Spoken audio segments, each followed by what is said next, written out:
Hi everyone, PSC rank holder ചാനലിൻ്റെ പുതിയൊരു വീഡിയോയിലേക്ക് ഏവർക്കും സ്വാഗതം. ഡയറി പ്രൊഡക്ട്സിനെ കുറിച്ചാണ് നമ്മൾ നോക്കിക്കൊണ്ടിരിക്കുന്നത് അല്ലേ. അപ്പോൾ ദഹി അതുപോലെ തന്നെ യോഗട്ട് ഇത് രണ്ടും നമ്മൾ ഇന്നലത്തെ വീഡിയോനകത്ത് ചെയ്തിരുന്നു. അപ്പോൾ കാണാത്തവരുണ്ടെങ്കിൽ നമ്മൾ പ്ലേലിസ്റ്റിൽ നിന്ന് ചെക്ക് ചെയ്തിട്ട് എടുക്കുക കേട്ടോ. ഇന്ന് നോക്കാൻ പോകുന്നുള്ളത് ചക്ക അതുപോലെ തന്നെ ശ്രീഖണ്ഡ് എന്ന് പറയുന്നുള്ളത്. അത് ഒരുമിച്ചേ നമുക്ക് പറയാൻ പറ്റുള്ളൂ. അപ്പോൾ ചക്ക ആൻഡ് ശ്രീഖണ്ഡാണ് നമ്മൾ ആദ്യമായിട്ട് പറയാൻ പോകുന്നുള്ളത്.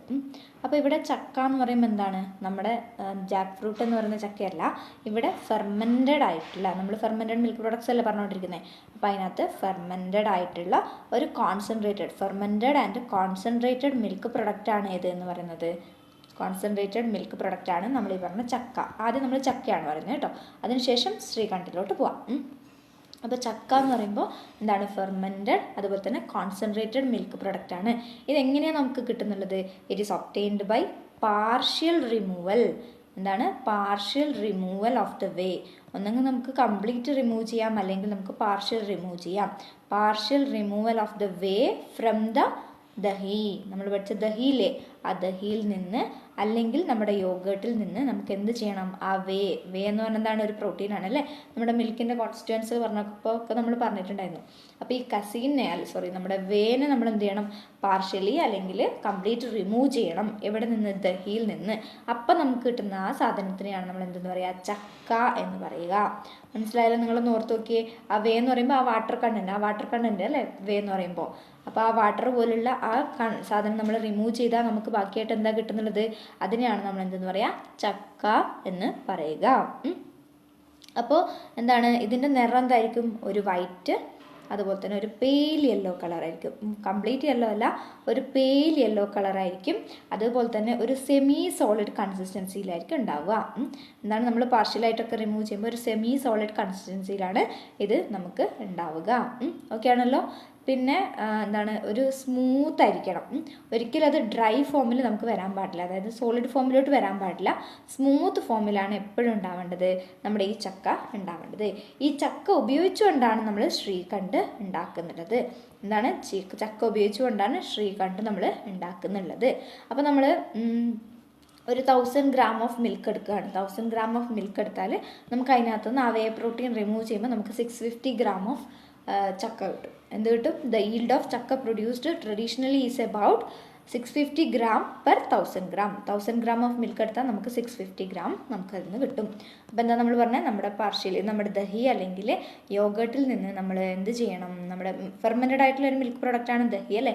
അതിൽ നിന്ന് നമ്മൾ വേ കംപ്ലീറ്റ്ലി അല്ലെങ്കിൽ പാർഷ്യലി റിമൂവ് ചെയ്യണം. അപ്പം നമുക്ക് കിട്ടുന്നതാണ് ചക്ക എന്ന് പറയുന്നത്. വൈറ്റ് കളറാണ് അല്ലെങ്കിൽ ഒരു പെയിൽ യെല്ലോ ആണ്. സെമി സോളിഡ് കൺസിസ്റ്റൻസിയിലാണ് ഉണ്ടാവുക. ഒരിക്കലും ഡ്രൈ ആവാൻ പാടില്ല, സ്മൂത്ത് ഫോമിൽ ഉണ്ടാവണം. ഇത് എന്ന് പറയുന്നതാണ് നമ്മുടെ ബേസ്, അതായത് നമ്മുടെ ശ്രീഖണ്ഡ് ഉണ്ടാക്കാൻ വേണ്ടി യൂസ് ചെയ്യുന്നതാണ്. അതായത് base material for the production of shrikhand എന്ന് നമുക്ക് പറയാൻ സാധിക്കും. ഓക്കെ ആണല്ലോ. അപ്പോൾ ഇതിൻ്റെ ഫ്ലോ ചാർട്ടിലോട്ട് വരുമ്പോൾ ആദ്യം നമ്മൾ ഹോൾ മിൽക്ക് എടുക്കുന്നു. സാധാരണ നമ്മൾ എടുക്കുന്ന മിൽക്ക് എന്ത് ചെയ്യുന്നു? നമ്മളതിനെ എന്തായാലും ബോയിൽ ചെയ്യും അല്ലേ. അതിനൊന്ന് ബോയിൽ ചെയ്യുന്നു. എന്നിട്ട് നമ്മളതിനെ റൂം ടെമ്പറേച്ചറിലോട്ട് കൂൾ ചെയ്യുന്നു. എന്ത് ചെയ്യുന്നു? ബോയിൽ ചെയ്യുന്നു. എന്നിട്ട് നമ്മൾ കൂളിംഗ് കൊണ്ടുവരുന്നു. അതായത് സാധാരണ നമ്മൾ ദഹി ഉണ്ടാക്കുന്ന പോലെ തന്നെയാണ് നമ്മൾ ചെയ്യേണ്ടത്. നമ്മൾ ഓർത്തുവെക്കുക, കൂളിംഗ് ചെയ്യുന്നു. അതിനുശേഷം നമ്മൾ അഡീഷൻ ഓഫ് സ്റ്റാർട്ടർ കൾച്ചറൊക്കെ ചെയ്തിട്ട് ഇൻക്യുബേഷനൊക്കെ കഴിഞ്ഞ് നമുക്ക് ദഹി കിട്ടുന്നില്ലേ, അതുവരെ സെയിം തന്നെയാണ്. എന്താണ്? ഹോൾ മിൽക്ക്, ബോയിലിംഗ്, കൂളിംഗ്, അതിനുശേഷം നമ്മൾ സ്റ്റാർട്ടർ കൾച്ചർ ആഡ് ചെയ്യുന്നു. ആ സ്റ്റാർട്ടർ കൾച്ചർ ആഡ് ചെയ്തിട്ട് നമ്മൾ ഓവർനൈറ്റ് ഇൻക്യുബേഷന് ശേഷം നമുക്ക് എന്ത് കിട്ടുന്നു? ദഹി കിട്ടുന്നു. ഈ ദഹി കിട്ടിയതിന് ശേഷം നമ്മൾ അതിനെന്ത് ചെയ്യും? ഒരു മസ്ലിൻ ക്ലോത്തിലൂടെ അതിനെ പാസ് ചെയ്യും. അങ്ങനെ മസ്ലിൻ ക്ലോത്തിലൂടെ പാസ് ചെയ്യുമ്പോൾ നമുക്ക് എന്ത് റിമൂവ് ചെയ്യാൻ പറ്റും? വേ നമുക്ക് റിമൂവ് ചെയ്യാൻ പറ്റും. ഇതങ്ങനെ പെട്ടെന്ന് സെക്കൻഡ്സിനുള്ളിൽ നടക്കുന്നതല്ല. ഒരു 10 to 12 hours നമ്മൾ ഈ പറഞ്ഞിരിക്കുന്ന മസ്ലിൻ ക്ലോത്തിൽ ഈ പറഞ്ഞിരിക്കുന്ന ഹാങ് ചെയ്തിട്ടാണ് വെക്കണ്ടേ കേട്ടോ. ഹാങ് ചെയ്ത് വെക്കണം. ഇങ്ങനെ മസ്ലിൻ ക്ലോത്തിനകത്ത് നമ്മുടെ ഇത് എന്താണ്, ഈ ദഹി നമ്മൾ ഹാങ് ചെയ്ത് വെക്കണം. അപ്പോൾ നമുക്ക് എന്ത് സംഭവിക്കും? ഒരു 10 to 12 hours വെക്കുമ്പോൾ അതിൽ നിന്ന് നമുക്ക് വേ റിമൂവ് ചെയ്ത് കിട്ടും. നമുക്ക് നമ്മുടെ ചക്ക കിട്ടും. ഇത് നമ്മൾ ഡയറക്റ്റ്ലി കൺസ്യൂം ചെയ്യില്ല. എന്തിനു ഉപയോഗിക്കുന്നു? നമ്മൾ പറഞ്ഞാൽ ശ്രീഖണ്ഡ് ഉണ്ടാക്കാൻ വേണ്ടിയിട്ടാണ് ഇവിടെ യൂസ് ചെയ്യുന്നുള്ളത്. ഓക്കെ ആണ്. അപ്പോൾ ഇനി ഇതിൻ്റെ പാരാമീറ്റേഴ്സ് നോക്കുമ്പോൾ നമുക്ക് ടോട്ടൽ സോളിഡ്സ് നമ്മളതിനകത്ത് നിന്നുള്ള വേരെല്ലാം റിമൂവ് ചെയ്തിട്ടല്ലേ കിട്ടുന്നില്ലേ. അപ്പോൾ ടോട്ടൽ സോളിഡ്സ് എപ്പോഴും മിനിമം 30% വരണം. എന്താണ് മിനിമം 30% സോളിഡ്സ് നമുക്ക് വരണം. അതുപോലെ തന്നെ മിൽക്ക് ഫാറ്റ് 33% വരണം. എന്താണ് 33% മിനിമം ഫാറ്റ് വരണം. അതുപോലെ തന്നെ പ്രോട്ടീൻ നമുക്ക് 30% വരണം. ടൈട്രേറ്റബിൾ അസിഡിറ്റി 2.5 ആണ് വരേണ്ടത്. ടോട്ടൽ ആഷ് 3.5 വരണം. അപ്പോൾ എന്താണ് ടോട്ടൽ സോളിഡ്സ് ഇത്രയും വരണം. പിന്നെ നമുക്ക് മിൽക്ക് ഫാറ്റ് നമ്മളതിനകത്ത് നിന്നുള്ള എന്താണ് വേറെ റിമൂവ് ചെയ്തെടുക്കുകയാണ്. അപ്പോൾ 33% മിനിമം ആണ്.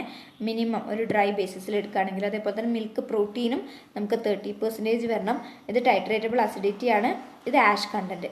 ആഷ് എന്താണെന്ന് നമ്മൾ പഠിച്ചിട്ടുണ്ടായിരുന്നില്ലേ, വീഡിയോ ചെയ്തിട്ടുണ്ടായിരുന്നു, എനിക്ക് അത്ര ഓർമ്മയില്ല. ഓക്കെ, നമ്മളില്ലെങ്കിൽ ചെയ്തുതരാം കേട്ടോ. അപ്പോൾ ഇതാണ് എന്തെന്ന് വരേണ്ടത്, നമ്മുടെ ടോട്ടൽ സോളിഡ്സിൻ്റെയും മിൽക്ക് ഫാറ്റിൻ്റെയും പ്രോട്ടീൻ്റെയും ടൈട്രേറ്റബിൾ അസിഡിറ്റി മാഷും ഏതിനകത്ത് വരേണ്ടത്, നമ്മുടെ ചക്കയിനകത്ത് വരേണ്ടത്. നമ്മൾ സ്കിംഡ് മിൽക്ക് യൂസ് ചെയ്തിട്ടാണ് ചക്ക ഉണ്ടാക്കുന്നതെങ്കിൽ സ്കിംഡ് മിൽക്ക് നമുക്കറിയാം അതിനകത്ത് എന്താണ് മിൽക്ക് ഫാറ്റ് വളരെ കുറവായിരിക്കും. അപ്പോൾ ഈ 33%-ന് പകരം എന്ത് വരും, 5% വരും. 33%-ന് പകരം എന്ത് വരും, 5% വരും. അതുപോലെ തന്നെ പ്രോട്ടീൻ ഡബിൾ ആവും, 60% വരും. ഇതെന്താണ്, ഇത് നോർമൽ മിൽക്ക്, നമ്മുടെ സാധാരണ മിൽക്ക്. ഇത് സ്കിംഡ് മിൽക്ക് യൂസ് ചെയ്താൽ നമ്മുടെ മിൽക്ക് ഫാറ്റ് വളരെ കുറവായിരിക്കും. സ്കിംഡ് മിൽക്ക് നമുക്കറിയാലോ എന്താണെന്ന്. അപ്പോൾ 5% കിട്ടും. പ്രോട്ടീൻ എത്രയായിട്ട് മാറും, 30% ആയിട്ട് മാറും. പിന്നെ ഇവിടെ ടോട്ടൽ ടൈട്രേറ്റബിൾ അസിഡിറ്റി 2.5 ആണ്.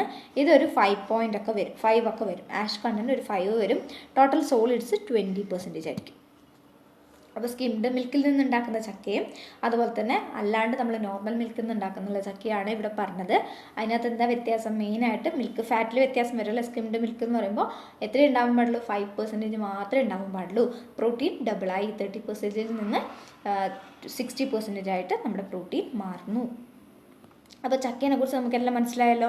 ഒന്നുമില്ല, ആ ദഹി എടുത്തിട്ട് നമ്മൾ മസ്ലിൻ ക്ലോത്തിൽ വെച്ചിട്ട് ഒന്ന് ഫിൽട്ടർ ചെയ്തെടുക്കുകയാണ്. അങ്ങനെ ഫിൽട്ടർ ചെയ്തെടുക്കുമ്പോൾ അതിൽ നിന്ന് റിമൂവ് ആയി പോകുന്നത് ആണ് അതിനകത്ത് ബാക്കിയാവുന്നതിനെയാണ് നമ്മൾ എന്തെന്ന് പറയുക, ചക്ക എന്ന് പറയാം. ഇനി ആ ചക്ക യൂസ് ചെയ്തിട്ട് നമ്മൾ എന്തുണ്ടാക്കാൻ പോകുന്നു, ഒരു ശ്രീഖണ്ഡ് എന്ന് പറയുന്നുള്ള ഒരു സെമി സോഫ്റ്റ് ആയിട്ടുള്ള ഒരു മിൽക്ക് പ്രൊഡക്റ്റ് ഉണ്ടാക്കാൻ പോവാണ്. ചക്കയാണ് അതിൻ്റെ ബേസ് മെറ്റീരിയൽ. ചക്കയില്ലാണ്ട് നമുക്ക് പറഞ്ഞിരിക്കുന്ന ശ്രീഖണ്ഡ് ഉണ്ടാക്കാൻ പറ്റില്ല. നോർത്തിലൊക്കെ സാധാരണയായിട്ട് അവർ യൂസ് ചെയ്യുന്നുള്ള ഒരു സ്വീറ്റാണ്, കല്യാണങ്ങളിലൊക്കെ നമുക്ക് കിട്ടുന്നുള്ള ഒരു സ്വീറ്റാണ് എന്ത് പറയുന്നത്, ഈ ശ്രീഖണ്ഡ് എന്ന് പറയുന്നത്. ഓക്കെ, ഇതിനകത്തേക്ക് ഈ ശ്രീഖണ്ഡ് നമ്മുടെ ചക്ക ഉണ്ടല്ലോ, ആ ചക്കയിനകത്തേക്ക് നമ്മൾ എന്ത് ആഡ് ചെയ്യും, മിൽക്ക് ഫാറ്റും അതുപോലെ തന്നെ ഷുഗറും ആഡ് ചെയ്യും. ഒരു സ്വീറ്റാണെന്ന് പറഞ്ഞില്ല, അപ്പോൾ ഷുഗർ ആവശ്യമാണല്ലോ, അപ്പോൾ മിൽക്ക് ഫാറ്റും ഷുഗറും നമ്മൾ ആഡ് ചെയ്യും. എന്നിട്ടാണ് ശ്രീഖണ്ഡ് ഇവിടെ ഉണ്ടാക്കുന്നുള്ളത്. ഇതിനകത്ത് നമ്മൾ ഇത് കൂടാണ്ട് ചില നട്ട്സും അങ്ങനത്തെ കാര്യങ്ങളൊക്കെ ഇടാറുണ്ട്. അതായത് നോൺ ഡയറി പ്രൊഡക്ട്സ് കൂടി, പെർമിറ്റഡ് ആയിട്ടുള്ള നോൺ ഡയറി പ്രൊഡക്ട്സ് കൂടി നമ്മൾ ശ്രീഖണ്ഡിന് കൂടെ ഇടും. ചക്ക എടുത്തു, അതിനകത്ത് കുറച്ച് മിൽക്ക് ഫാറ്റും ഷുഗറൊക്കെ ആഡ് ചെയ്തിട്ട്, മിൽക്ക് ഫാറ്റ് ആഡ് ചെയ്യുന്നത് സ്റ്റാൻഡർഡൈസ് ചെയ്യാൻ വേണ്ടിയിട്ടാണ്, ഷുഗറും ആഡ് ചെയ്തിട്ട് നമ്മളെന്താണ് നോൺ ഡയറി പ്രൊഡക്ട്സ് കൂടി ആഡ് ചെയ്തിട്ടാണ് ശ്രീഖണ്ഡ് ഉണ്ടാക്കുന്നത്. ഏറ്റവും പോപ്പുലർ ആയിട്ടുള്ളത് ഗുജറാത്തിലും അതുപോലെ തന്നെ മഹാരാഷ്ട്ര പിന്നെ നമ്മുടെ നെയ്ബറിങ് ഇതായിട്ടുള്ള നെയ്ബറിങ് സ്റ്റേറ്റ് ആയിട്ടുള്ള കർണാടക, ഇവിടെയൊക്കെയാണ് ഏത് പറയുന്നത്, നമ്മുടെ ഈ പറഞ്ഞിരിക്കുന്ന ശ്രീഖണ്ഡ് മെയിനായിട്ട് വരുന്നുള്ളത്. അപ്പോൾ ഗുജറാത്ത്, മഹാരാഷ്ട്ര, കർണാടകയിലാണ് മെയിനായിട്ട് ശ്രീഖണ്ഡ് അവർ ഒരു എന്താണ് മെയിൻ പാർട്ടായിട്ട് വെരി പോപ്പുലർ ആയിട്ടുള്ളത്. ഓക്കെ, വെരി പോപ്പുലർ ആയിട്ടുള്ള അവരുടെ എന്താണ് ഒരുപാട് ഫെസ്റ്റിവൽസിനൊക്കെ ഈ പറയുന്ന സാധനം ഉണ്ടാവാറുണ്ട്. പിന്നെ ഇതിനകത്ത് ഷുഗർ ആഡ് ചെയ്യുന്നത് നമ്മളൊരു 50 to 100% വെയിറ്റ് ബേസിസിലാണ് നമ്മളത് ചെയ്യുന്നുള്ളത്. അതായത് നമ്മുടെ ചക്ക എത്രയാണോ അതിൻ്റെ 50% ആഡ് ചെയ്യാം, അല്ലെങ്കിൽ ചിലപ്പോൾ 100% ആഡ് ചെയ്യാം. നോർത്തിലൊക്കെ കിട്ടുന്നത് 100% ആഡ് ചെയ്തിട്ടുള്ളതാണ് നമുക്ക് നോർത്തിലൊക്കെ കിട്ടുന്നുള്ളത്. അപ്പോൾ ഇവിടെ നമ്മൾ എന്താണ് ഒന്ന് നമുക്കറിയാം, ഷുഗർ ആഡ് ചെയ്യുമ്പോൾ എന്ത് സംഭവിച്ചു, ഷുഗർ ഒരു പ്രിസർവേറ്റീവ് പോലെ ആക്ട് ചെയ്യാറില്ലേ. അതുകൊണ്ട് തന്നെ നമുക്ക് എന്ത് പറയാം, ഇതിനകത്ത് മൈക്രോബിയൽ ഗ്രോത്ത് ഒന്നും അത്ര പെട്ടെന്ന് നടക്കില്ല. ഒന്ന് നമുക്ക് എന്ത് പറയാം, ഷുഗർ ലെവൽ കൂടുതലാണ്. അതുകൊണ്ട് അതൊരു പ്രിസർവേറ്റീവായിട്ട് ആക്ട് ചെയ്യുന്നതുകൊണ്ട് തന്നെ നമുക്കിതിൻ്റെ ഷെൽഫ് ലൈഫ് ഒരു 30 to 40 days വരെ നമുക്കതിനെ വെക്കാൻ പറ്റും. എന്തുകൊണ്ടാണ് അവിടെ മൈക്രോബിയൽ ലൈഫ് അധികം ഉണ്ടാവാനുള്ള സാധ്യത കുറവാണ്. എത്രയേ ഉള്ളൂ ശ്രീഖണ്ഡിൻ്റെ കേസിൽ പറയാൻ. ഒന്നുമില്ല, നമ്മൾ മിൽക്ക് ഫാറ്റും ഷുഗറും ആഡ് ചെയ്യുന്നു. അതുപോലെ തന്നെ എന്തെങ്കിലും ഫ്ലേവറും കാര്യങ്ങളും നമുക്ക് ആവശ്യമാണെങ്കിൽ അതുകൂടി നമ്മളിവിടെ ആഡ് ചെയ്യുന്നുണ്ട്. ഓക്കെ ആണല്ലോ. ഇനി ഇവിടെ നമുക്ക് പാരാമീറ്റേഴ്സ് പറയുമ്പോൾ ഇവിടെ ടോട്ടൽ സോളിഡ്സ് നമ്മൾ നേരത്തെ അതിനകത്ത് എത്രയായിരുന്നു പറഞ്ഞത്, നമ്മുടെ ചക്കയിനകത്ത് ടോട്ടൽ സോളിഡ്സ് 30 ആയിരുന്നു അല്ലേ. ടോട്ടൽ സോളിഡ്സ് വന്നത് 30 ആണ്. ഇവിടെ പക്ഷേ 58 ആണ് ടോട്ടൽ സോളിഡ്സ് വരുന്നത്. കാരണം നമ്മൾ ആഡ് ചെയ്യുന്നുണ്ടല്ലോ കാര്യങ്ങൾ. അപ്പോൾ 58 വരും. പിന്നെ ഫാറ്റ് എത്രയാണ്? 8.5 ആണ് വരിക. നേരത്തെ ഫാറ്റ് എത്രയായിരുന്നു? 30% ആണ്. മിനിമം ആണ് കേട്ടോ, എല്ലാം മിനിമം ആണ്. ഞാൻ പറയുന്ന വാല്യൂസ് എല്ലാം മിനിമം ആണ്. ഇത് ഫാറ്റ് എത്രയായിരുന്നു? 8.5% മിനിമം. പിന്നെ പ്രോട്ടീൻ ഒരു 9%. കണ്ടില്ലേ, പ്രോട്ടീൻ കണ്ടൻറ്റൊക്കെ വളരെ കുറഞ്ഞു ചക്കയിൽ നിന്ന് വരുമ്പോൾ. പ്രോട്ടീൻ 9% ആണ്. ടൈട്രേറ്റബിൾ അസിഡിറ്റി 1.4 ആണ്. ഷുഗറാണ് കൂടുതൽ വരുന്നുള്ളത്. എത്രയാണ്? ഒരു 72 to 75 ഡിഗ്രി സെൽഷ്യസ് വരെ ഷുഗർ പോകുന്നുണ്ട്. പിന്നെ ആഷ് കണ്ടൻറ്റ് 0.9 ആണ് കേട്ടോ. ആഷ് കണ്ടൻറ്റ് 0.9 ആണ്. അപ്പോൾ ടോട്ടൽ സോളിഡ്സ് 59 ആവുന്നു. Fat 8.5, total protein 9%, titratable acidity 1.4, sugar ഒരു 72 to 75%. നമ്മളെന്താ പറഞ്ഞാൽ 50 to 100 എന്ന് പറഞ്ഞില്ലേ. അപ്പോൾ അതിൻ്റെ ഒരു ഇൻ്റർമീഡിയറ്റ് വാല്യൂ ഓർക്ക് ആഷ് 0.9 ആണ് വരുന്നുള്ളത്. ഓക്കെ ആണ്. ഇനി നമുക്ക് ഇതിനകത്തേക്ക് നമ്മൾ പറഞ്ഞല്ലോ, നേരത്തെ നട്ട്സ് പറഞ്ഞു. ഇപ്പോൾ യോഗേർട്ട് നമുക്ക് ഫ്രൂട്ട് യോഗേർട്ട് എന്നൊക്കെ പറഞ്ഞ് കിട്ടുന്നില്ല. അതേപോലെ നമുക്ക് ഫ്രൂട്ട് യോഗേർട്ടും ഇവിടെ ഉണ്ടാക്കാം. എന്താണ്? ഫ്രൂട്ട് യോഗേർട്ടും നമുക്കിവിടെ ഉണ്ടാക്കാം. അപ്പോൾ വീണ്ടും എന്ത് കുറയും? നമ്മുടെ ഈ മിൽക്ക് ഫാറ്റും അതുപോലെ തന്നെ മിൽക്ക് പ്രോട്ടീൻ കുറയും കേട്ടോ. ഫ്രൂട്ട് യോഗേർട്ട് ഉണ്ടാക്കുമ്പോൾ ചെറിയ തോതിൽ കുറയും. അതായത് മിൽക്ക് ഫാറ്റ് ഒരു 7 ഒക്കെ ആവും, പ്രോട്ടീൻ ഒരു 6 ഒക്കെ ആവും. അപ്പോൾ ഓക്കെയാണ്. അപ്പോൾ നമ്മുടെ ടോട്ടൽ സോളിഡ്സ് ചക്കേൻ്റെ എത്രയായിരുന്നു? ഒന്നോർത്ത് നോക്കിയ 30 ആയിരുന്നു അല്ലേ? ടോട്ടൽ സോളിഡ്സ് ചക്കേൻ്റെ കേസിൽ 30 ആയിരുന്നു. അതുപോലെ തന്നെ പ്രോട്ടീനും 30 ആയിരുന്നു വന്നിട്ടുണ്ടായിരുന്നത്. ഇവിടെ ഫാറ്റ് എത്രയായിരുന്നു ഉണ്ടായത്? 33 ആണ് ഉണ്ടായിരുന്നത്. ടൈട്രേറ്റബിൾ അസിഡിറ്റി 2.5 ആണ്. ഷുഗർ അവിടെ ഉണ്ടായിരുന്നില്ല. ആഷ് നമുക്കൊരു 3.5 ഒക്കെ കിട്ടിയിരുന്നു. സ്കിംഡ് മിൽക്ക് ആകുമ്പോൾ ടോട്ടൽ സോളിഡ്സ് അങ്ങനെ തന്നെ ഉണ്ട്. പിന്നെ മിൽക്ക് ഫാറ്റ് എന്തായിട്ട് മാറി? 5 ആയിട്ട് മാറി. പ്രോട്ടീൻ ഡബിളായിട്ട് 60 ആയി. ബാക്കിയൊക്കെ അതുപോലെ തന്നെ ആയിരുന്നു. ഇവിടെ ഈ 30 എന്നത് 58 ആവുന്നു. ഫാറ്റ് 8.5 ആണ്. പ്രോട്ടീൻ 9 ആണ്. ടൈട്രേറ്റബിൾ അസിഡിറ്റി നോക്കിയാൽ 1.4 ആണ്. ഷുഗർ ആണെങ്കിൽ 7.2 to 7.5% ആണ്. അതുപോലെ തന്നെ ടോട്ടൽ ആഷ് വരുന്നത് 0.9 ആണ്. അപ്പോൾ ഇതിലാണ് ചക്കയും അതുപോലെ തന്നെ ശ്രീഖണ്ഡും. അവർ രണ്ട് നമ്മൾ എപ്പോഴും ഒരുമിച്ചാണ് പഠിക്കേണ്ടത്. ഇനി നമ്മുടെ സിലബസിനകത്ത് ഒരു ആളെ കാണുന്നുണ്ടല്ലോ, പനീർ അതുപോലെ തന്നെ ചന എന്ന് എഴുതിയിട്ട് കാണാം അല്ലേ. അപ്പോൾ ഈ പനീർ കാണാത്തവരും കേൾക്കാത്തവരൊന്നും ഉണ്ടാവില്ല. ശ്രീഖണ്ഡ് ഒരുപക്ഷെ നിങ്ങൾ കേട്ടിട്ടൊന്നും ഉണ്ടാവില്ല. പക്ഷേ ഇവിടെ പനീർ നമ്മൾ കേട്ടിട്ടുണ്ടാവും അല്ലേ. വെജിറ്റേറിയൻസ് ആയിട്ടുള്ള ആൾക്കാരൊക്കെ ഇപ്പോൾ നമ്മൾ ഒരുപാട് ഐറ്റംസ് കിട്ടുന്നുണ്ട് അല്ലേ. പനീർ ടിക്ക അതുപോലെ തന്നെ പല കോമ്പൗണ്ട്സ്, അങ്ങനെ എനിക്ക് അധികം അറിയില്ല, എന്നാലും പറഞ്ഞാണ്. അപ്പോൾ അങ്ങനെ നമുക്ക് പനീർ കിട്ടുന്നുണ്ട്. അപ്പോൾ പനീറിനെ കുറിച്ചാണ് നമ്മൾ ഇനി അടുത്ത് പറയാൻ പോകുന്നത്. പനീർ അല്ലെങ്കിൽ എന്താണ് ചന എന്ന് പറയുന്നത്. ഈ പറഞ്ഞിരിക്കുന്ന നമ്മുടെ ചക്ക ഉണ്ടാക്കിയ പോലെ തന്നെയാണ് നമ്മൾ എന്താണ് പനീറിനകത്തുള്ള പനീറും ഉണ്ടാക്കാൻ നമ്മൾ നോക്കുന്നത്. പക്ഷേ ചെറിയ ചെറിയ വ്യത്യാസങ്ങളുണ്ട്. ഇവിടെ എന്ന് പറയുമ്പോൾ നമ്മൾ നേരത്തെ എന്തായിരുന്നു പറഞ്ഞത്? മിൽക്കിനെ കേടാക്കി മാറ്റി കേടിൽ നിന്ന് നമ്മൾ ആ വേനെ റിമൂവ് ചെയ്തു എന്നാണ് പറഞ്ഞത്. പക്ഷേ ഇവിടെ എന്ന് പറയുമ്പോൾ ഈ മിൽക്കിനെ നമ്മൾ പ്രസിപ്പിറ്റേറ്റ് ചെയ്യും. എന്തെങ്കിലും അസിഡുലൻസ് ആഡ് ചെയ്തിട്ട് നമ്മളെന്താ പെർമിറ്റഡ് ആയിട്ടുള്ള അസിഡുലൻസ് ആഡ് ചെയ്തിട്ട് നമ്മളതിനെ പ്രസിപ്പിറ്റേറ്റ് ചെയ്യും. അങ്ങനെയാണ് നമ്മളിത് ചെയ്യുന്നുള്ളത്. ഓക്കെ, നേരത്തെ പോലെ കേട് യൂസ് ചെയ്തിട്ടല്ല, മിൽക്കിലേക്ക് തന്നെ നമ്മൾ അസിഡുലൻസ് ആണ് ഇവിടെ ആഡ് ചെയ്യുന്നത്. പിന്നെ കോമൺ ആയിട്ട് പറയുകയാണെങ്കിൽ ബഫലോ മിൽക്കാണ് ഏറ്റവും ബെറ്റർ. കൗ മിൽക്ക് വെച്ച് ചെയ്യാറുണ്ടെങ്കിലും ബഫലോ മിൽക്കാണ് എന്തെന്ന് പറയുന്നത് ഈ പറഞ്ഞിരിക്കുന്ന പനീർ ഉണ്ടാക്കാൻ ബെസ്റ്റ്. കാരണം എന്ന് വെച്ചാൽ ടോട്ടൽ സോളിഡ്സ് കൂടുതലുള്ളത് ബഫലോ മിൽക്കിലാണ്. കൗ മിൽക്കിനെ കമ്പയർ ചെയ്ത് നോക്കുമ്പോൾ ബഫലോ മിൽക്കിലാണ് എന്ത് കൂടുതലായിട്ട് വരുന്നുള്ളത്? ഈ പറഞ്ഞിരിക്കുന്ന ടോട്ടൽ സോളിഡ്സ് ഇൻക്ലൂഡഡ് ആയിട്ട് വരുന്നുള്ളത്. പിന്നെ പനീറിനെ നമുക്കറിയാമല്ലോ, ഒരു ഫേം ആയിട്ടുള്ള കൊഹസീവ് ആയിട്ടുള്ള സ്പോഞ്ചി ബോഡി, സ്മൂത്ത് ടെക്സ്ചറാണ് അതിനുള്ളത്. സ്പോഞ്ചി ബോഡി, സ്മൂത്ത് ടെക്സ്ചറാണ് വരുന്നുള്ളത്. ഈ അസിഡുലൻസ് എന്ന് പറയുമ്പോൾ നമുക്ക് എന്തൊക്കെ അസിഡുലൻസ് ആഡ് ചെയ്യാം? ലാക്റ്റിക് ആസിഡ് ആഡ് ചെയ്യാം, സിട്രിക് ആസിഡ് ആഡ് ചെയ്യാം. ഓർഗാനിക് ആസിഡ്സ് ആണ് കേട്ടോ, ഹൈഡ്രോക്ലോറിക് ആസിഡ് ഒന്നും ആഡ് ചെയ്യരുത്. Lactic acid, citric acid, malic acid, അതുപോലെ തന്നെ നമ്മുടെ വിനേഗർ അല്ലെങ്കിൽ അസിറ്റിക് ആസിഡ്, പിന്നെ സോറായിട്ടുള്ള വേ നമുക്ക് ആഡ് ചെയ്യാം. പിന്നെ ഗ്ലൂക്യൂണോ ഡെൽറ്റ ലാക്ടോൺ ആഡ് ചെയ്യാം. ഡെൽറ്റ ലാക്ടോൺ ആഡ് ചെയ്യാം. അപ്പോൾ ഏതൊക്കെയാണ് പറഞ്ഞത്? ലാക്റ്റിക് ആസിഡ് ആഡ് ചെയ്യാം, സിട്രിക് ആസിഡ് ആഡ് ചെയ്യാം, മാലിക് ആസിഡ് ആഡ് ചെയ്യാം, അതുപോലെ തന്നെ വിനേഗർ അല്ലെങ്കിൽ അസിറ്റിക് ആസിഡ് ആഡ് ചെയ്യാം, സോർവേ ആഡ് ചെയ്യാം, ഗ്ലൂക്കണോ ഡെൽറ്റ ലാക്ടോണും കൂടി നമുക്കിവിടെ ആഡ് ചെയ്യാവുന്നതാണ്. അങ്ങനെ ആഡ് ചെയ്യുമ്പോൾ എന്ത് സംഭവിക്കും? നമ്മുടെ ഈ പറഞ്ഞിരിക്കുന്ന മിൽക്ക് കൊയാഗുലേറ്റഡ് ആവും അല്ലെങ്കിൽ പ്രസിപ്പിറ്റേറ്റഡ് ആവും. എന്നിട്ട് നമ്മൾ അതിൽ നിന്ന് റിമൂവ് ചെയ്തിട്ടാണ് ഇത് എടുക്കുന്നുള്ളത്. ഏകദേശം ചന പോലെ തന്നെയാണ്, പക്ഷെ പ്രിപ്പറേഷൻ വ്യത്യാസമാണെന്നാണ് ഇവിടെ പറയുന്നത്. പിന്നെ ഒരു കണക്ക് പറയുകയാണെങ്കിൽ നമ്മുടെ ഇന്ത്യക്കകത്ത് 5% മിൽക്കും, ഇന്ത്യയിൽ കിട്ടുന്നുള്ള ടോട്ടൽ 5% മിൽക്കും എന്തായിട്ട് മാറുന്നുണ്ട്? പനീറായിട്ട് മാറ്റുന്നുണ്ട്. അതുപോലെ തന്നെ ഒരു 4 to 4.5% ചനയായിട്ടും കൊണ്ടുപോകുന്നുണ്ട്, മാറ്റുന്നുണ്ട്, ഡയറി പ്രൊഡക്റ്റാക്കി മാറ്റുന്നുണ്ട്. നമ്മൾ ഈ പനീർ ഇന്ത്യൻ ഡിഷസിലൊക്കെ നമ്മൾ യൂസ് ചെയ്യാറുണ്ട് അല്ലേ. ഒരുപാട് പിന്നെ നേരത്തെ പറഞ്ഞ പനീർ ടിക്ക അതുപോലുള്ള കോമ്പൗണ്ട്സിലൊക്കെ നമ്മൾ യൂസ് ചെയ്യാറുണ്ട്. അതുപോലെ തന്നെ ചിലതിനകത്ത് ബേസ് മെറ്റീരിയലായിട്ട് യൂസ് ചെയ്യാറുണ്ട്. അതായത് ചില സ്വീറ്റ്സ് നമ്മുടെ രസഗുള, രസ്മലായി കേട്ടിട്ടുണ്ടാവുമല്ലോ. രസഗുളയും രസ്മലായി ഒക്കെ കേട്ടിട്ടുണ്ടാവും. പിന്നെ രാജ്ഭോഗ്, ഇത് പഠിച്ചോക്കണേ. രാജ്ഭോഗ്, സന്ദേശ് എന്നീ പറയുന്ന സ്വീറ്റ്സിലൊക്കെ നമ്മൾ ഈ പനീർ ബേസ് മെറ്റീരിയലായിട്ട് യൂസ് ചെയ്യും. ഇപ്പോൾ ചക്ക ശ്രീഖണ്ഡിൽ യൂസ് ചെയ്തില്ല, അതേപോലെ തന്നെ ഇവിടെ നമുക്ക് രസഗുള, രസ്മലായി, രാജ്ഭോഗ്, സന്ദേശിലൊക്കെ പനീർ നമുക്ക് ഇവിടെ യൂസ് ചെയ്യാം. ഇനി ഇതിൻ്റെ മാനുഫാക്ചറിങ്ങിലേക്ക് വരുമ്പോൾ പനീറും ചക്കയും ചനയും നമുക്ക് പറയാനുണ്ട് കേട്ടോ. അപ്പോൾ ഇത്രയും കാര്യങ്ങൾ ഏകദേശം മനസ്സിലായല്ലോ എങ്ങനെയാണ് നമ്മൾ ഉണ്ടാക്കുന്നതെന്നൊക്കെ. ആസിഡുലൻസ് എന്ന് പറയുമ്പോൾ എപ്പോഴും ഓർക്കുക, ഓർഗാനിക് ആസിഡ്സ് മാത്രമേ നമ്മൾ യൂസ് ചെയ്യാൻ പാടുള്ളൂ. Okay, lactic acid, citric acid, vinegar പോലുള്ള സാധനങ്ങളൊക്കെയാണ് നമ്മൾ യൂസ് ചെയ്യുന്നുള്ളത്. പിന്നെ കൗ മിൽക്ക് നമ്മൾ പ്രിഫർ ചെയ്യുന്നത് എന്തുകൊണ്ടാണെന്ന് വെച്ചിട്ടുണ്ടെങ്കിൽ അവിടെ ടോട്ടൽ സോളിഡ്സ് കൂടുതലായതുകൊണ്ടാണ്. അല്ലാണ്ട് കൗ മിൽക്കിൽ നിന്നും ഉണ്ടാക്കാം, പക്ഷേ നമ്മൾ കൊമേഴ്ഷ്യലി പ്രിപ്പയർ ചെയ്യുമ്പോൾ അത് മിക്കവാറും ബഫലോ മിൽക്കിൽ നിന്നായിരിക്കും വരിക. കാരണം അതിനകത്ത് ടോട്ടൽ സോളിഡ്സ് കൂടുതലാണ്. ഇവിടെ നമ്മൾ ആദ്യം ബഫലോ മിൽക്ക് എടുത്തിട്ട് അതിനെ സ്റ്റാൻഡേർഡൈസ് ചെയ്യും. അതായത് ഒരു 4.5% ഫാറ്റും 8.5% SNFും വരുന്ന പോലെ നമ്മൾ അതിനെ സ്റ്റാൻഡേർഡൈസ് ചെയ്യും.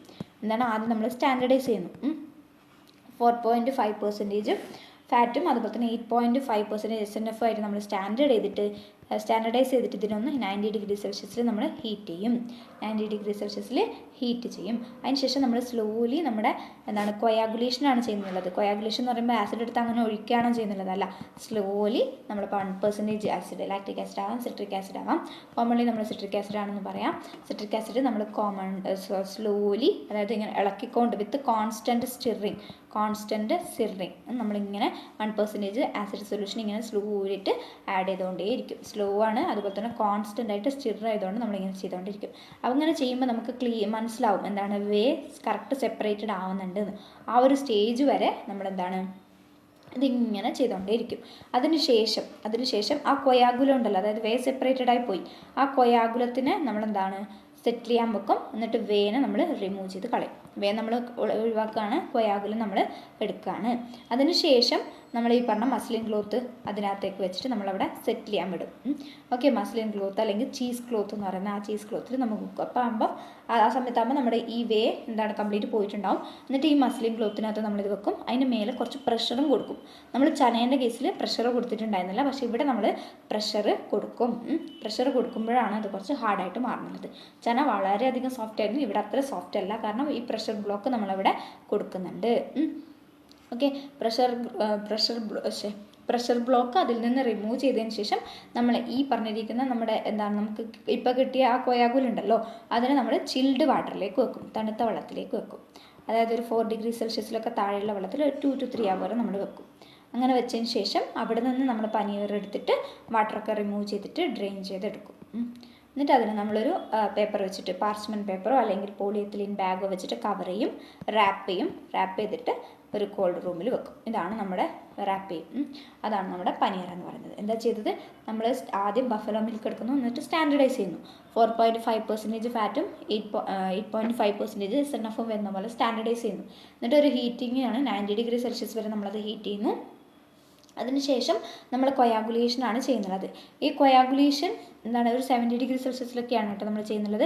കൊയാഗുലേഷൻ എന്ന് പറയുമ്പോൾ ഒരു 1% സിട്രിക് ആസിഡ് നമ്മൾ സ്ലോ ആയിട്ട് കണ്ടിന്യൂസ് സ്റ്റിറിങ്ങോട് കൂടി നമ്മളിങ്ങനെ അതിലേക്ക് ആഡ് ചെയ്യും.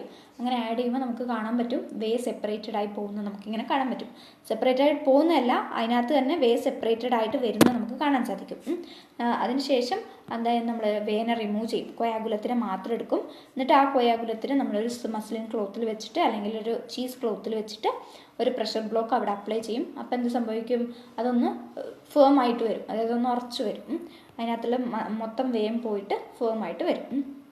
അതിന് ശേഷം ആ കൊയാഗുലത്തിന് നമ്മൾ ചിൽഡ് വാട്ടറിനകത്തേക്ക് ഇടും. ഒരു 2 to 3 hours അവിടെ വെക്കും നമ്മൾ. അതിനുശേഷം ആ വാട്ടർ ഡ്രെയിൻ ചെയ്തിട്ട് പാർച്ച്മെൻറ്റ് പേപ്പറിലോ അല്ലെങ്കിൽ പോളിയെത്തിലീൻ ബാഗിലോ വെച്ചിട്ട് നമ്മളതിനെ കവർ ചെയ്തിട്ട് എവിടെ വെക്കും, കോൾഡ് റൂമിനകത്ത് വെക്കും. ഇതാണ് ഏത് ചനേൻ്റെ കേസിൽ നമുക്ക് പറയാനുള്ളത്. ഓക്കെ ആണല്ലോ. പിന്നെ ഇതാണ് പനീർ കേട്ടോ. പനീർ ഇവിടെ നമുക്ക് ചനയും ഇതുപോലെ തന്നെയാണ് ചെയ്യുന്നുള്ളത്. ചനേൻ്റെ കേസിൽ നമ്മൾ കൗ മിൽക്കാണ് എടുക്കുക. ചനേൻ്റെ കേസിൽ നമ്മൾ കൗ മിൽക്കാണ് എടുക്കുക. ബഫലോ മിൽക്കിന് പകരം കൗ മിൽക്ക് എടുക്കുന്നു. ഫാറ്റ് 4% ആണ്. ഫാറ്റ് 4%, 8.5% നമ്മൾ സ്റ്റാൻഡർഡൈസേഷൻ ചെയ്യുന്നു. എന്നിട്ട് ഹീറ്റിംഗ് 90 ഡിഗ്രി സെൽഷ്യസിൽ ചെയ്യുന്നു. എന്നിട്ട് കൊയാഗുലേഷൻ ചെയ്യുന്നു. അതും സിട്രിക് ആസിഡ് വെച്ചിട്ട് തന്നെയാണ് ചെയ്യുന്നത്, നമ്മൾ എപ്പോഴും ചെയ്യുന്ന പോലെ. അതിനുശേഷം റിമൂവൽ ഓഫ് വേ ആണ്. അതിനുശേഷം മസ്ലിൻ ക്ലോത്തിലേക്ക് നമ്മൾ ട്രാൻസ്ഫർ ചെയ്യുന്നു. പക്ഷേ ഇവിടെ പ്രഷർ കൊടുക്കുന്നില്ല. അതാണ് ചനേൻ്റെ വ്യത്യാസമായിട്ട് വരുന്നുള്ളത്. ഇത് നമ്മൾ ചക്ക ചെയ്തില്ലേ, അതിനകത്ത് എന്താ ഹാങ് ചെയ്തിട്ടല്ലേ നമ്മൾ വേന റിമൂവ് ചെയ്തേ, അതുപോലെ തന്നെയാണ് ഇവിടെ ഹാങ് ചെയ്തിട്ടാണ് ചന നമ്മൾ എടുക്കുന്നുള്ളത്. ഓക്കെ, അതിനകത്തുള്ള വേന നമ്മൾ റിമൂവ് ചെയ്യുന്നുള്ളത്. പിന്നെ ഒരു കണക്ക് പറയുകയാണെങ്കിൽ കൗ മിൽക്കിൽ നിന്ന് നമുക്ക് ചനയാണെങ്കിൽ 50 to 70% ചന കിട്ടും. ബഫലോ മിൽക്കിൽ നിന്നാണെങ്കിൽ 18 to 20% നമുക്ക് ചന കിട്ടും.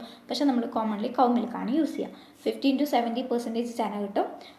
അതുപോലെ തന്നെ ബഫലോ മിൽക്കാണെങ്കിൽ 18 to 20 കിട്ടും. ഇനി പനീറിൻ്റെ കേസിലാണെങ്കിൽ ഒരു 20 to 22 കിലോഗ്രാമാണ് നമുക്ക് ബഫലോ മിൽക്കിൽ നിന്ന് കിട്ടുന്നത്. പക്ഷേ കൗ മിൽക്കാണെങ്കിൽ 16 to 18 കിലോഗ്രാമാണ് കൗ മിൽക്കിൽ നിന്ന് കിട്ടുക. അപ്പോൾ ഏറ്റവും കൂടുതൽ കിട്ടുന്നുള്ളത് ബഫലോ മിൽക്ക് ആയതുകൊണ്ടാണ് ഏറ്റവും കൂടുതൽ നമ്മളതിൽ നിന്ന് നോക്കുന്നുള്ളത്. പിന്നെ ഈ പനീറിൻ്റെ ഈൽഡ് എന്ന് പറയുന്നത് നമ്മുടെ ടോട്ടൽ സോളിഡ്സ്, മിൽക്കിനകത്ത് പ്രസൻ്റ് ആയിട്ടുള്ള ടോട്ടൽ സോളിഡ്സ്, അതുപോലെ തന്നെ നമ്മൾ കൊടുക്കുന്ന ഹീറ്റ് ട്രീറ്റ്മെൻറ്റ് അതിനെ ബാധിക്കും. അതുപോലെ തന്നെ ടെമ്പറേച്ചർ ഓഫ് കൊയാഗുലേഷൻ, നമ്മൾ 70 ഡിഗ്രി സെൽഷ്യസ് എന്ന് പറഞ്ഞില്ലേ, ആ ഡിഗ്രി സെൽഷ്യസിൽ തന്നെ അത് ചെയ്യണം, ഇല്ലെങ്കിൽ അത് ബാധിക്കും. പിന്നെ കൊയാഗുലേഷൻ ചെയ്യുമ്പോഴുള്ള pH അതിനെ ബാധിക്കും. അതുപോലെ തന്നെ അസിഡുലൻസ് സ്ട്രോങ് ആണോ അതോ ഡൈല്യൂട്ട് ആയിട്ടുള്ള ആസിഡാണോ നമ്മൾ യൂസ് ചെയ്യുന്നത്, അതിനൊക്കെ ബാധിച്ചിട്ടാണ് ഈ പറഞ്ഞിരിക്കുന്ന പനീർ നമുക്ക് കിട്ടുന്നുള്ളത് കേട്ടോ. അതിൻ്റെ ഈൽഡ് ഡിപ്പെൻഡ് ചെയ്തിരിക്കുന്നത് ഇത്രയും ഫാക്ടേഴ്സാണ്. ഇനി ഷെൽഫ് ലൈഫിലോട്ട് വരുമ്പോൾ നമ്മുടെ പനീറിൻ്റെ ഷെൽഫ് ലൈഫിലോട്ട് വരുമ്പോൾ, അതായത് എത്രത്തോളം നമുക്ക് അതിനെ സ്റ്റോർ ചെയ്ത് വെക്കാമെന്ന് പറയുമ്പോൾ, നമ്മൾ വാക്വം പാക്കേജിങ് ഒക്കെയാണ് ചെയ്യുന്നതെങ്കിൽ നമുക്കൊരു 30 ഡേയ്സ് വെക്കാം. 30 ഡേയ്സ് നമുക്ക് 6 ഡിഗ്രി സെൽഷ്യസിലൊക്കെ വാക്വം പാക്കേജിനകത്ത് നമുക്ക് വെക്കാവുന്നതാണ്. പിന്നെ ടിന്നിനകത്തൊക്കെ ആണെങ്കിൽ, അതായത് വാട്ടറിൻ്റെ കൂടെ അല്ലെങ്കിൽ ബ്രൈൻ്റെ കൂടെയൊക്കെ നമ്മൾ ടിന്നിലൊക്കെ വെച്ചാണെങ്കിൽ 4 months ഒക്കെ അത് ലാസ്റ്റ് ചെയ്യും. ഇത് നമ്മൾ ഓട്ടോക്ലേവ് ഒക്കെ ചെയ്തിട്ടാണ് വെക്കുക ടിൻസിലൊക്കെ ആണെങ്കിൽ. പിന്നെ ഫ്രോസൺ ആണെങ്കിൽ 12 months ഒക്കെ എടുക്കും. ഫ്രോസൺ ആണെങ്കിൽ 12 months. അപ്പോൾ വാക്വം പാക്കേജിങ് ആണെങ്കിൽ 30 ഡേയ്സ് മാത്രമേ ഉള്ളൂ. ടിൻസിലൊക്കെ ആണെങ്കിൽ നമ്മൾ അതിൻ്റെ കൂടെ വാട്ടറും അതുപോലെ തന്നെ ബ്രൈൻ സൊല്യൂഷൻ്റെ ഒക്കെ കൂടിയാണ് വെക്കുക. അപ്പോൾ നമുക്ക് 4 months ഒക്കെ കൊണ്ടുപോകാം. ഫ്രോസൺ ആണെങ്കിൽ ഒന്ന് പഠിക്കേണ്ട, ഒരു 12 months വരെയൊക്കെ അത് പോവും. പിന്നെ ഇവിടെ പാരാമീറ്റർ നോക്കുമ്പോൾ നമുക്ക് മെയിനായിട്ട് നോക്കേണ്ടത് മോയ്സ്ചറാണ്. മോയ്സ്ചറാണ്. അപ്പോൾ ഇവിടെ ചന അല്ലെങ്കിൽ പനീറിൻ്റെ കേസിൽ മോയ്സ്ചർ എന്ന് പറയുന്നത് 65 ആണ് ചന, 60% ആണ് പനീർ. 60% പനീറും 65% ആണ് മോയ്സ്ചർ കണ്ടൻറ്റ് വരിക. പിന്നെ മിൽക്ക് ഫാറ്റിൻ്റെ കേസിൽ പറയുകയാണെങ്കിൽ രണ്ടിനകത്തും 50% ആണ് വരേണ്ടത്. 50% ആണ് മിൽക്ക് ഫാറ്റ് വരേണ്ടത്. ഓക്കെ ആണേ. അപ്പോൾ ചന, അതുപോലെ തന്നെ നമ്മുടെ ചക്ക, ശ്രീഖണ്ഡ്, പനീർ, ഇത്രയും കാര്യങ്ങൾ നമ്മൾ ഡിസ്കസ് ചെയ്തു. ദഹിയും യോഗട്ടും സെയിം ആയ പോലെ തന്നെയാണ് ഇവിടെ നമ്മുടെ ചനയും പനീറും സെയിം ആയിട്ട് വരുന്നുള്ളത്. ഇവിടെ എന്താ വ്യത്യാസം? ഒന്നിനകത്ത് പ്രഷർ യൂസ് ചെയ്യുന്നുണ്ട്, ഒന്നിനകത്ത് പ്രഷർ യൂസ് ചെയ്യുന്നില്ല. നമ്മളിവിടെ ഒരു മൈക്രോബിനെയോ ഒരു സ്റ്റാർട്ടർ കൾച്ചറിനെയോ യൂസ് ചെയ്യുന്നില്ല, അല്ലേ? നമ്മുടെ ഉള്ള മിൽക്കിനെ തന്നെ കൊയാഗുലേറ്റ് ചെയ്തിട്ട് നമ്മളത് അസിഡുലൻസ് യൂസ് ചെയ്തിട്ട് നമ്മളതിനെ കൊയാഗുലേഷനാണ് ഇവിടെ ചെയ്യുന്നുള്ളത്. ഇനി ചില ഡിഫക്ട്സ് വരും. ഒന്നെന്ന് വെച്ചാൽ സ്മോക്കി ഡിഫക്റ്റ് വരും, അതായത് ഒരു സ്മോക്കി ഫ്ലേവർ വരും, സ്മോക്കി ഒരു സ്മെല്ല്, അല്ല, നമുക്കൊരു സ്മോക്കി ഇത് കിട്ടും. അതെന്തുകൊണ്ടാണെന്ന് വെച്ചിട്ടുണ്ടെങ്കിൽ നമ്മൾ ബോയിലിംഗ് ചെയ്യുമ്പോൾ, നമ്മുടെ മിൽക്കിനെ ബോയിലിംഗ് ചെയ്യണമല്ലോ, ആ സമയത്ത് നമ്മൾ സ്മോക്കി ഫയർ യൂസ് ചെയ്തിട്ടുണ്ടെങ്കിൽ നമ്മൾ കുടിക്കുന്ന വെള്ളത്തിന് തന്നെ ചില സമയത്ത് നമ്മുടെ വീടുകളിൽ നിന്ന് നമുക്ക് തോന്നാറുണ്ട്, അല്ലേ, ഒരു പുകമണം. അതുതന്നെയാണ് ഇവിടെ. നമ്മൾ സ്മോക്കി ഫയറിനകത്ത് വെച്ച് ബോയിൽ ചെയ്തിട്ടുണ്ടെങ്കിൽ നമ്മുടെ പനീറിന് ഒരു സ്മോക്കി ഫ്ലേവർ വരും. പിന്നെ ചില സമയത്ത് നല്ല പുളിപ്പ് വരാറുണ്ട്. അതെന്താണെന്ന് വെച്ചിട്ടുണ്ടെങ്കിൽ ഹൈ ആസിഡ് കണ്ടൻറ്റിലുള്ള മിൽക്ക് നമ്മൾ യൂസ് ചെയ്തിട്ടുണ്ടെങ്കിൽ സോർ ടേസ്റ്റ് വരാറുണ്ട്. അല്ലെങ്കിൽ നമ്മുടെ ആസിഡ് നമ്മൾ യൂസ് ചെയ്യുന്ന എക്സസീവ് ആസിഡ് യൂസ് ചെയ്തിട്ടുണ്ടെങ്കിൽ ഇവിടെ പ്രശ്നം വരാറുണ്ട്. അപ്പോൾ എപ്പോഴും പ്രോപ്പർ എമൗണ്ടിലുള്ള 1% ആസിഡ് മാത്രം നമ്മൾ യൂസ് ചെയ്യുക. ഒരുപാട് കോൺസെൻട്രേഷനിൽ നമ്മൾ യൂസ് ചെയ്യാൻ പാടില്ല. പിന്നെ റാൻസിഡ് എന്തുകൊണ്ടാണ് വരുന്നത്? ഫാറ്റിൻ്റെ ഹൈഡ്രോലൈസേഷൻ മൂലമാണ് ഇത് വരുന്നുള്ളത്. അപ്പോൾ എന്ത് ചെയ്യുക? നമ്മളെപ്പോഴും സ്റ്റോർ ചെയ്യുമ്പോൾ റെഫ്രിജറേഷൻ ടെമ്പറേച്ചറിനകത്ത് സ്റ്റോർ ചെയ്യാൻ ശ്രമിക്കുക. അപ്പോൾ അവിടെ ഓർഗാനിസംസ് ആക്ട് ചെയ്യില്ല. പിന്നെ നമ്മുടെ ഹാർഡ് ബോഡി വരാറുണ്ട്. ചില സമയത്ത് ഹാർഡായിട്ടുള്ള ബോഡി വരാറുണ്ട്. അതെന്തുകൊണ്ടാണെന്ന് വെച്ചിട്ടുണ്ടെങ്കിൽ നമ്മുടെ മിൽക്ക് നമ്മൾ സ്റ്റാൻഡർഡൈസേഷൻ ചെയ്യണമെന്ന് പറഞ്ഞില്ലേ, അതായത് ഒരു 4.5 വരെ സ്റ്റാൻഡർഡൈസേഷൻ ചെയ്യണമെന്ന് പറഞ്ഞില്ലേ. അപ്പോൾ ആ ഫാറ്റ് കണ്ടൻറ്റ് ആവശ്യത്തിനില്ലെങ്കിൽ ഹാർഡ് ബോഡി വരാറുണ്ട്. ഓക്കെ, ഹാർഡ് ബോഡി വരാറുണ്ട്. പിന്നെ അതുപോലെ തന്നെ മോയ്സ്ചർ നമ്മളെപ്പോഴും എന്താണ് 60-65% വേണം അല്ലേ, 60%-ഉം 65%-ഉം വേണം. ആർക്കാണ് 60 വേണ്ടത്? പനീറിനും ചനക്ക് 65% വേണം. ആ മോയ്സ്ചർ കണ്ടൻറ്റ് വേണം, ഇല്ലെങ്കിൽ അതെന്താണ് ഹാർഡായിട്ട് മാറും. ഈ പറഞ്ഞിരിക്കുന്ന ഫാറ്റും അതുപോലെ തന്നെ ഇതും മോയ്സ്ചറും ഒരുപോലെ വെച്ചിട്ടില്ലെങ്കിലും അവിടെ പ്രശ്നം വരാറുണ്ട്. പിന്നെയാണ് ഒരു കോഴ്സ് സ്ട്രക്ചർ വരും. എന്താണ്? കോഴ്സ് സ്ട്രക്ചർ വരാറുണ്ട്. കോഴ്സ് ആയിട്ടുള്ള ഒരു സ്ട്രക്ചർ വരാറുണ്ട്. ഇവിടെയും എന്താണ് pH കൂടിയ കാരണം കോഴ്സ്, നമ്മൾ മിൽക്കിൻ്റെ കേസിൽ പറഞ്ഞിട്ടുണ്ടായിരുന്നില്ലേ ഗ്രെയിനി ടെക്സ്ചറിന്, അതുപോലെ തന്നെയാണ് ഇവിടെ കോഴ്സ് സ്ട്രക്ചറും pH കുറഞ്ഞതുകൊണ്ടാണ്. pH കുറഞ്ഞത്, അതായത് അസിഡിറ്റി കൂടിയത് കൊണ്ടാണ് ഇവിടെ പ്രശ്നം വരുന്നത്. പിന്നെ ചില സമയത്ത് മോൾഡി ആയിട്ടുള്ള ഒരു സർഫസ് വരും, ഒരു മോൾഡി സർഫസ്. അതെന്തുകൊണ്ടാണെന്ന് വെച്ചിട്ടുണ്ടെങ്കിൽ ലോങ് സ്റ്റോറേജ് കാരണമാണ്. എന്താണ്? മോൾഡി സർഫസ് വരും. അതെന്തുകൊണ്ടാണെന്ന് വെച്ചിട്ടുണ്ടെങ്കിൽ ലോങ് സ്റ്റോറേജ് കാരണമാണ്. അതായത് നമ്മൾ നല്ല ഹ്യൂമിഡിറ്റി ഉള്ള സ്ഥലത്ത് നമ്മൾ ഒരുപാട് കാലം സ്റ്റോർ ചെയ്തിട്ടുണ്ടെങ്കിൽ, അല്ലെങ്കിൽ മോയ്സ്ചർ കണ്ടൻറ്റ് കൂടിയിട്ടുണ്ടെങ്കിൽ മോൾഡി സർഫസ് വരാനുള്ള സാധ്യതയുണ്ട്. പിന്നെ ഫിൽട്രേഷൻ ഒന്നും ശരിയായിട്ടില്ലെങ്കിൽ അതിനകത്ത് നമുക്ക് വിസിബിളായിട്ട് ഡേർട്ട് കാണാൻ പറ്റും, അല്ലെങ്കിൽ എന്തെങ്കിലും ഫോറിൻ മാറ്റർ നമുക്ക് അതിനകത്ത് കാണാൻ പറ്റും. അതെന്തുകൊണ്ടാണെന്ന് നമുക്ക് ഊഹിക്കാലോ. ഇംപ്രോപ്പർ ക്ലീനിങ് ആയിരിക്കാം, നമ്മുടെ യൂട്ടൻസിൽസിൻ്റെയോ എക്യുപ്മെൻസിൻ്റെയോ ഇംപ്രോപ്പർ ക്ലീനിങ് കൊണ്ട് വരാം, അല്ലെങ്കിൽ ഇൻകറക്റ്റ് ക്ലാരിഫിക്കേഷൻ അല്ലെങ്കിൽ ഫിൽട്രേഷൻ, മിൽക്ക് നമ്മൾ കറക്റ്റ് ഫിൽറ്റർ ചെയ്തിട്ടില്ലെങ്കിൽ വരാം. ഓക്കെ, അല്ലെങ്കിൽ നമ്മൾ ഈ ട്രാൻസ്പോർട്ടേഷൻ, നമ്മൾ ഈ ചനേൻ്റെയും ഇതൊക്കെ വരുമ്പോൾ ട്രാൻസ്പോർട്ടേഷൻ്റെ കേസിൽ വരാം, അല്ലെങ്കിൽ നമ്മൾ ഇത് പ്രോസസ്സിങ് ചെയ്യുന്നതിൻ്റെ സറൗണ്ടിങ്സിൽ നിന്നും ഇത് വരാവുന്നതാണ്. അപ്പോൾ ഇത്രയാണ് ഡിഫക്ട്സിൻ്റെ കേസിൽ നമുക്ക് പറയാനുള്ളത്. ഓക്കെ ആണല്ലോ. അപ്പോൾ നമ്മൾ ദഹിയും യോഗേർട്ടും പഠിച്ച പോലെ തന്നെ ഇതും പഠിച്ചു വെക്കുക. ഓരോന്നും ഇമ്പോർട്ടൻ്റ് ആണ്. പറഞ്ഞിരിക്കുന്ന പാരാമീറ്റേഴ്സ് എന്തായാലും മറന്നു പോകരുത്. അത്രയും കട്ട് ഷോർട്ട് ചെയ്തിട്ടാണ് ക്ലാസ്സസ് തരുന്നുള്ളത്. അപ്പോൾ ഇതിനകത്തുള്ള ഒരു പോയിന്റ് നിങ്ങൾ വിടാതെ പഠിക്കുക കേട്ടോ. അപ്പോൾ ഇത്രയാണ് ഇന്നത്തെ വീഡിയോനകത്ത് പറയുന്നുള്ളത്. വീഡിയോ ഇഷ്ടപ്പെട്ടാൽ ഒന്ന് ലൈക്ക് ചെയ്യുക കേട്ടോ. So thank you.